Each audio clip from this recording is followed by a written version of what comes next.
Well, good morning. So it is spring, and most of us are doing what we do. We're getting those seeds planted. We are planting the cold weather crops. And, um, here in the Ozarks, it is a time for foraging. This was a wonderful little housewarming gift that I got 3 years ago. And because, most of my knowledge comes from the Appalachians, and I am going to give you the installment of Appalachian foraging wisdom from Foxfire 2. And this chapter is the spring wild plant foods.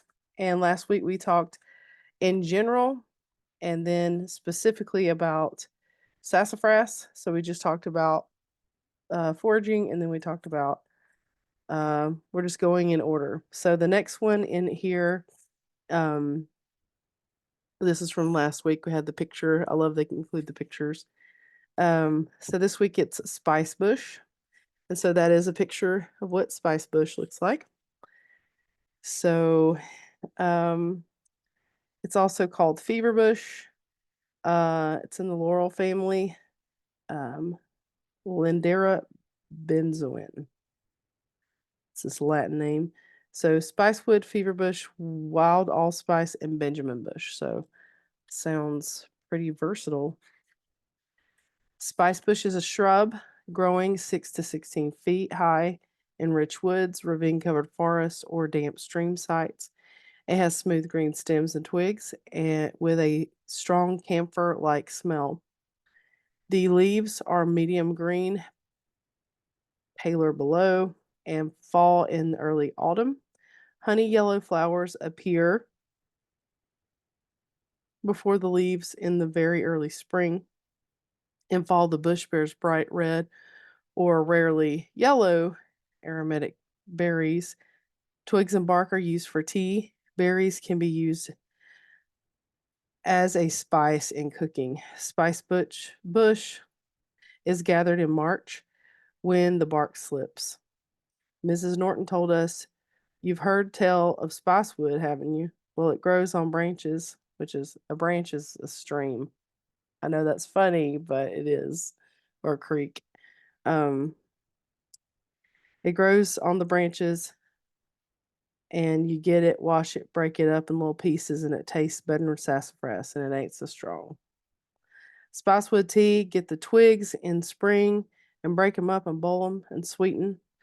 A lot of people like that with crackling bread. Now, if y'all don't know what crackling bread is, cracklings are it's like a pork rind, like a real uh thick pork rind, and people make their cornbread with it. So that's called crackling bread when you put those thick um, pork rind type things in your cornbread.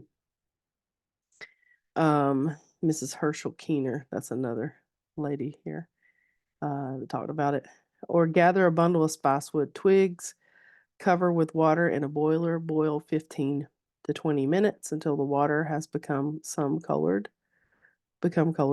Strain, sweeten with honey if desired, or add milk and sugar after boiling. Especially good with fresh pork. Spicewood seasoning, gather spicewood berries dry and put in pepper mill for seasoning. That sounds super cool. If I ever found them, I'm pretty sure that'd be what I do because I always got an extra pepper mill running around because I went through a season of that, I guess. I don't know. So anyway, that's super fun. So just to recap, Spice Bush. Super fun. I'm gonna go through about three today. Sweet birch, um, Betula lenta family, Corliaceae, black birch or cherry birch. And this is what the birch looks like. The sweet birch is a common tree in the deciduous forests of the mountains, growing to 90 feet in rich ravines, along with tulip poplar and red maple. Bark on young trees is red-brown, but becomes very crackled on old trees. The slender twigs smell like wintergreen. Catkins appear before the leaves in the very early spring. Leaves are oval, tooth-edged, and deep green in color. Small seeds are eaten by many species of birds. Buds and twigs are favored nibblers for hikers in the mountains and will allay thirst. Such a fancy word from a Foxfire book. It'll quench your thirst. Um, Twigs and root bark are used for tea, and trees are tapped so sap can be used for sugar or birch beer. At one time, sweet birch provided oil for much of the wintergreen flavoring used for candy, gum, and medicine. The inner bark is an emergency food if you're lost in the woods, for it's rich in starch and sugar. Sweet birch bark tastes quite good and may be easily peeled off to chew like chewing gum. Sweet birch tea, this is the recipe. Cover a handful of young twigs with water, boil and strain. Where have we seen this? Sweeten with sugar or honey. The birch is naturally sweet, so it needs very little extra sweetening. Good hot or cold, or bore a half bore a hole half-inch thick into the tree, insert topper or hollow toke of bark, hang a bucket under the end of the toke to collect sap, drink plain hot or cold. So you can tap it like you would a maple tree apparently to get the syrup out of there. Pretty cool. And for birch beer, tap trees when sap is rising, jug sap and throw in a handful of shelled corn. Nature finishes the job. Haha. Teaching you how to make hooch right here, friends. So then, so that's the sweet birch. So we got morel. Now, morel are extremely popular here in the Ozarks. They are a mushroom that it's just a really meaty mushroom. And some people I've got a friend who's got a container of them like dehydrated in her kitchen just to use to throw into recipes. But that's a little of what they look like. Kind of look like a little Smurf house. But there's um, the top of them reminds me of a peach pit. Got a lot of pits and stuff in there. You gotta wash them real good. First time I had them, like I breaded and fried them, because I'm Southern. That's what we do with things. Fry 'em in the frying pan.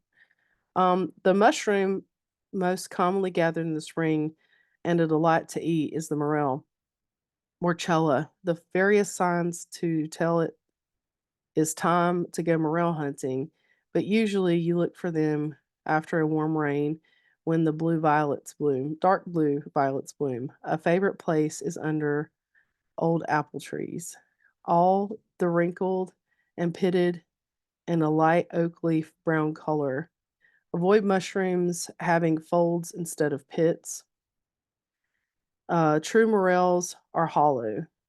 Morchella esculenta is found under old apple or pear trees when oak leaves are the mouse ear size.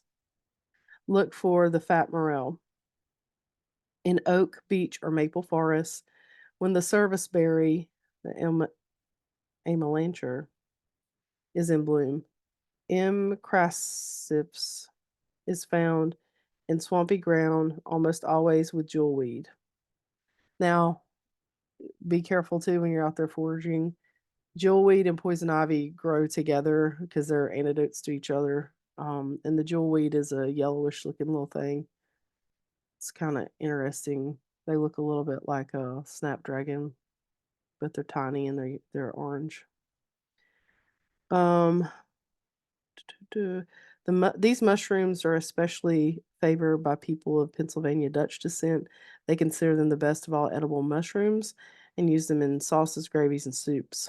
Morels can be dried for winter use.